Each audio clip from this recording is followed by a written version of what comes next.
Barrister Suman তো নিজেই টাকা পাচারকারী ভাই, সে আবার চোরের বিরুদ্ধে কিভাবে কথা বলে? একদম প্রমাণ সহ একদম চোখে আঙুল দিয়ে দেখায় দেব যে টাকা পাচার করে কি করে না। ভিডিওটা দেখেন। আমি গত কয়েকটা ভিডিও দিয়েছিলাম, শর্ট ভিডিও, আসলে সময় মিলাইতে পারতেছিলাম না, এই জন্য শর্ট ভিডিও, ইউটিউবে শর্ট ভিডিও দিয়েছিলাম। ওইখানে অনেকে প্রশ্ন করছে ব্যারিস্টার সুমনকে আমরা থামিয়ে দিচ্ছি। ব্যারিস্টার সুমন মানে চোরের বিরুদ্ধে কথা বলতেছে, বিভিন্ন সময় বিভিন্ন সমসাময়িক ব্যাপার নিয়ে কথা বলতেছে। তো আমি তাকে বলছিলাম, ভাই আপনারা হয়তো কাটা চশমা পরে আসেন, আমরা তো কাটা চশমা পরি না। আমরা যেটা সত্য সেটাকে সত্য সাহস করে বলতে পারি।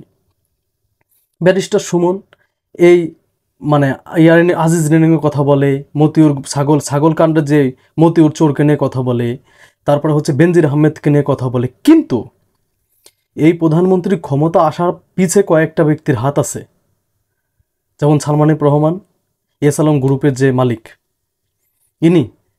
তো এস আলম গ্রুপের বিরুদ্ধে যখন মানুষ জানাজানি হয় যে তারা বাংলাদেশ থেকে সিঙ্গাপুরে টাকা পাচার করছে, তখন কিন্তু সে নিজে মামলা করে।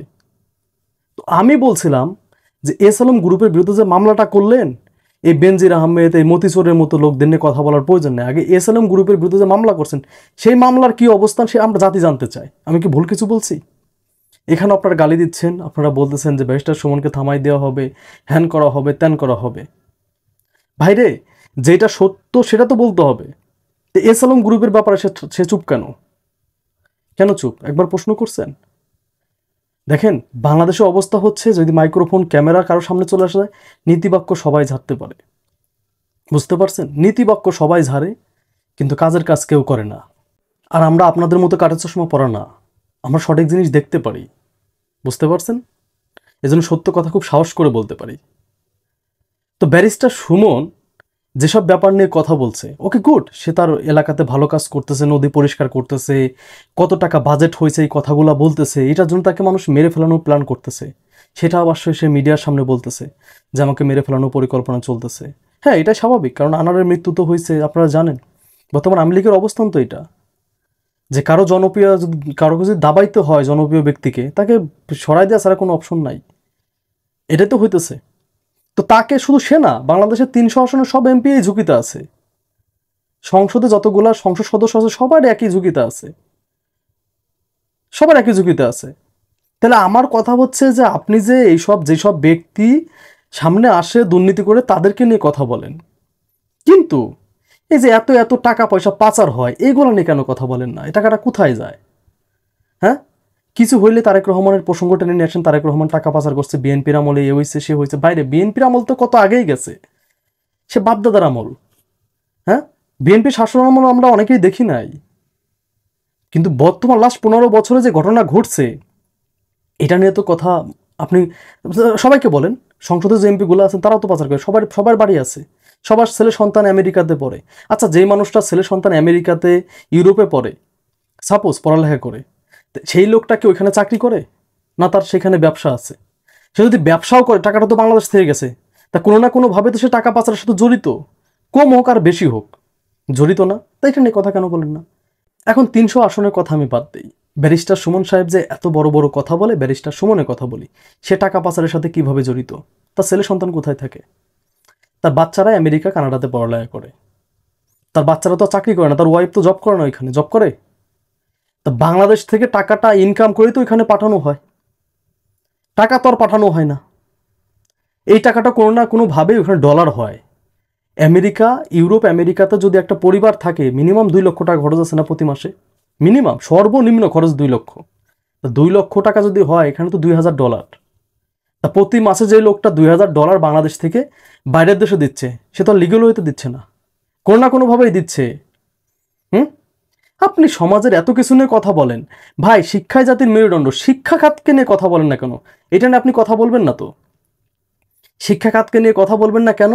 কারণ আপনার বাচ্চারা তো আমেরিকায় পড়ালেখা করে, কানাডাতে পড়ালেখা করে। যখন আপনি শিক্ষা খাতের কথা প্রসঙ্গ তুলতে যাবেন, তখন মানুষ কমেন্ট করবে যে তোমার বাচ্চা কাছে আমেরিকাতে পড়ালেখা করে। শোনেন, আপনি চোর বাদ করার আগে চোর হয় কারা, এই যে যারা সুশিক্ষায় শিক্ষিত হয়, বুঝতে হবে শিক্ষা খাতকে যখন ঠিক করা হবে, সব সিস্টেমগুলো চলে আসবে, তখন এরাই, এই জেনারেশন যখন আগামী নেতৃত্ব দিবে, তারা চুরি করবে না। এই জেনারেশন অনেক আপডেট, চোর না। বর্তমান সংসদে যারা চোর বসে আছে তারা না, এই জেনারেশন অনেক আপডেট। এই জেনারেশন চোর হবে না। এই জেনারেশনের দরকার হচ্ছে প্রপার গাইডলাইন। সেটা কি পাচ্ছে না? শিক্ষাখাত ধ্বংস করে দেওয়া হচ্ছে। মানুষ অনেক মেধাবীরা, আমি বিগত ভিডিওতে বলছি তোমরা বাবার সাথে কৃষিকাজ করো, রাগে বলছি ভাই, গ্রামের একটা মেধাবী ছাত্র কি পারতেছে তার মেধা বিকশিত করতে? সে কি পারতেছে তার কাজে লাগাইতে মেধা? না।